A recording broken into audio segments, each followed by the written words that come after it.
నమస్కారం. మాతృత్వపు మధురిమలతో మీ ముందుకు వచ్చేసింది మీ వరం. సృష్టిలో ప్రతి స్త్రీకి మాతృత్వం భగవంతుడు ప్రసాదించిన గొప్ప వరం. అమ్మ పేరులోనే ప్రేమని, పిలుపుతో మాధుర్యాన్ని నింపుకున్న అమృతమూర్తి అమ్మ. అమ్మ ప్రేమ అంత తీయనైంది కనుకనే ఆ భగవంతుడు తనకు కూడా అమ్మ కావాలనుకున్నాడు. ఈ లోకాన్ని సృష్టించిన ఆ దేవాదిదేవుడు కూడా మానవ రూపం ధరించి అమ్మ కడుపునే పుట్టాడు. అంత గొప్పది అమ్మ. అమ్మ ప్రేమ గురించి ఎంత చెప్పినా తక్కువే, ఆమెను ఎంత పొగిడినా తక్కువే. త్యాగం, ప్రేమ కలిస్తే అందులో అమ్మ పుట్టుకొచ్చింది. తల్లి గర్భంలో శిశువు ఉన్నప్పటి నుంచి తల్లి పడే వేదన, ఆనందం, అనుభూతి ఈ వీడియోలో తెలియచేస్తాను. గర్భిణిది ఒక రకమైన కష్టం కాదు. నెలలు గడిచిన కొద్దీ ఆమె రూపం మారిపోతుంది, శరీరం భారమవుతుంది. స్నానం, పానం, వస్త్రధారణ అన్నీ అవస్థలతో కూడుకున్నవే. పడుకోవడానికి కూడా అవస్థపడుతుంది. అడుగు తీసి అడుగు వేయటం కష్టం. మెట్లెక్కలేదు, దిగలేదు. నేల ఎగుడు దిగుడుగా ఉందేమో, కంటకావృతముగా ఉందేమో, శిలామయంగా ఉందేమో, నాచుతో పాకుడు పట్టి ఉందేమో అని తను జారిపడితే కడుపులో శిశువుకు ఏమైనా అవుతుందేమోనన్న భయంతో ఆమె చూసుకుని నడవాలి. కానీ ఎత్తైన కడుపు కారణంగా ఆమెకు భూమి కూడా కనపడదు. 5వ నెల దాటిన తర్వాత తల్లి విన్న విషయాలన్నీ కడుపులో బిడ్డ గ్రహించి సంస్కారాన్ని అలవర్చుకుంటాడు. అప్పుడు నేర్చిన సంస్కారమే అతని జీవనయానానికి చుక్కానిగా మారుతుంది. 10వ నెల వచ్చేటప్పటికి తల్లి పడే పరివేదన వర్ణనాతీతం. అయినా ఆమెకు వంశాంకురం ఎదుగుతున్నాడన్న సంతోషం లోపల కలుగుతుంటుంది. బాధ, సంతోషం రెండూ మొహంలో కదలాడుతూ ఉంటాయి. అమ్మ కంటే పూజనీయమైంది లేదు. కానీ కడుపులోని బిడ్డ చేసేదేమిటి? తన్నటం. లోకంలో ఎవరి చేతైనా తన్నులు తింటే అవమానంగా భావించి జీవితాంతం బాధపడతాం. కానీ తల్లి ఈ తాపులకు పులకిస్తుంది. బిడ్డ తనకు సత్కారం చేసినట్టు భావిస్తుంది. చిరుప్రాణికి గర్భాలయంలో ఆశ్రయమిస్తే ప్రతిగా వాడు ఇచ్చే బహుమతి ఇదా అని ఫిర్యాదు చేయదు. గొప్పగా, గర్వంగా తన తల్లికి చెప్పుకుంటుంది. ప్రసవం అంటేనే పునర్జన్మ. తర్వాత మాత్రం విశ్రాంతి ఉంటుందా? బెడ్ రెస్ట్ అనే మాట తల్లికి ఎప్పుడూ అన్వయించదు. నవజాత శిశువు రాత్రి నిద్రించడు. ఉత్తపుణ్యానికి ఏడుస్తాడు. వేరేవారి ఎత్తుకున్నా ఊరలేడడు. తల్లి స్పర్శ తప్ప వేరెవరిది అంగీకరించడు. తల్లికి రాత్రి నిద్ర ఉండదు. తట్టుకునేందుకు ఒంట్లో శక్తి ఉండదు. అయినా సరే అన్నిటినీ ఓర్పుగా సహించి బిడ్డని లాలిస్తుంది. ప్రసవంలో నెత్తురు చాలా పోతుంది. శరీరం శిథిలమైపోతుంది. గర్భాశయం సాధారణ పరిణామానికి చేరే వరకు కోలుకోదు.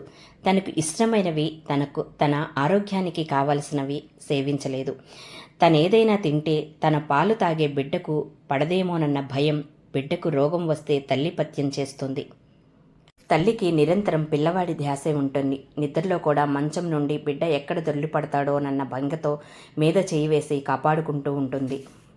గర్భాన్ని ఆవరించిన చీకటి నుండి తేజోమయమైన లోకములోనికి వచ్చిన శిశువు శరీరంలోని మాలిన్యాలను క్షాళన చేసి అతని అవయవాలను చైతన్యవంతం చేసి ప్రాణాన్ని నిలబెట్టగలిగిన ద్రవం తల్లి స్తన్యమే. అందుకే ఆమె అమృతమూర్తి. గృహిణి మాతృమూర్తిగా మారటానికి వీలుగా గర్భిణిగా ఉండగానే ఆమెలో క్షీరద్రవాలు తయారవుతాయి. మందంగా తయారవుతుంది. ఒళ్ళు ఉబ్బుతుంది. స్త్రీకి సిగ్గు సహజ లక్షణం. కానీ బిడ్డ పుట్టి ఆమె తల్లిగా మారినప్పుడు పిల్లవాడి ఆకలి తీర్చడం కోసం స్వాభిమానాన్ని సైతం పక్కకు పెట్టి బహిరంగంగా స్తన్యం ఇవ్వడానికి వెనకాడదు. ఆ అలసు తీసుకుని శిశువు నిరంతరం ఆమెను పాలకై వేధిస్తూ ఉంటాడు. ఆమె ఒంటరిగా ఉందా, 10 మందిలో ఉందా, ఇది పగల రాత్ర, తానేమైనా తిందా, ఒంట్లో ఓపిక ఉందా లేదా అన్న ఆలోచన లేకుండా నిరంతరం ఆమె గుండెలపైకి ఎగబాగుతాడు. స్తన్యం కోసం ఏడ్చి ఆమెని అల్లరి పెడతాడు. పాలకు వేళ లేనట్లే శిశువుకు మలమూత్ర విసర్జనకు కూడా వేళలేదు. స్థల స్పృహ లేదు. తల్లి ఎక్కడికైనా వెళ్దామని తయారై బిడ్డని అక్కున చేర్చుకుని ముద్దు చెయ్యబోతే చీర తడిపేస్తాడు. అయినా తల్లి కోపడదు. వాణ్ణి శుభ్రం చేసి తనను శుభ్రం చేసుకుని మళ్ళీ పడుకోబెడుతుంది. పగలైతే వెంటనే శుభ్రపరచడం వీలు పడుతుంది. మరి రాత్రి వేళ నిద్రపోతుండగా ఆమె పక్క పాడు చేస్తాడు. దుప్పటి పరుపు తడిసి ఆమెకు నిద్రాభంగమై మెలకు వచ్చేస్తుంది. శుభ్రం చేసి పక్కలు మళ్ళీ మార్చి నిద్రకు ఉపకరిస్తుంది. ఆరోగ్యం ఉన్నప్పుడే ఇలా ఉంటే ఇక అనారోగ్యం పాలైతే పడే అవస్థ చెప్పనలేవి కావు. పిల్లలకి జలుబులు, జ్వరాలు అస్తమానం వస్తూ ఉంటాయి. కానీ తల్లి ఎంతో ఓర్పుగా వీటినన్నిటినీ గ్రహించి సరైన మందులు వాడి పిల్లల్ని మళ్ళీ ఆరోగ్యవంతులుగా చేస్తుంది. తల్లి బిడ్డకు ఆహారం సమకూర్చడమే కాదు, అనారోగ్యం పాలైనప్పుడు శుశ్రూషణ చేస్తుంది, బాధపడుతుంది, మొక్కులు మొక్కుతుంది, ఉపవాసాలు చేస్తుంది. స్త్రీకి భర్త, బిడ్డ 2 కళ్ళు. ఎవరికి కష్టం వచ్చినా తట్టుకోలేదు. ఇద్దరికీ సర్ది చెప్పటంలోనే ఆమె కాలం గడిచిపోతుంది. బిడ్డ ఎంత పెద్దవాడైనా తన చేత్తో తిండి పెట్టాలని ఆరాటపడుతుంది. తినకపోతే ఆరోగ్యం బాగోలేదేమోనని బెంగపడుతుంది. మొగ్గగా ఉన్నప్పుడు లేని సువాసన పువ్వుగా వికసించినప్పుడు వచ్చి చేరుతుందని బసవ పురాణంలో చెప్తారు. అలాగే కన్య ఒక గృహిణిగా, తల్లిగా ఎదిగినప్పుడు ఆమెకు అంతులేని సహనం వచ్చి చేరుతుంది. ప్రేమ, త్యాగం రెండూ కలిసిన మూర్తి మాతృమూర్తి. అమ్మ లేకపోతే జననం లేదు, అమ్మ లేకపోతే గమనం లేదు, అమ్మ లేకపోతే జీవం లేదు, అమ్మ లేకపోతే అసలు సృష్టే లేదు. తమ బిడ్డలందరినీ కంటికి రెప్పలాగా తల్లులందరూ కాపాడుకుంటూ ఉంటారు. ఇలా ప్రతి స్త్రీ జీవితంలో మాతృత్వపు మాధుర్యములను చవిచూస్తూ తమ బిడ్డలను ఎంతో అల్లారముద్దగా పెంచుకుంటూ ఉంటున్న మాతృమూర్తులందరికీ కూడా మదర్స్ డే శుభాకాంక్షలు.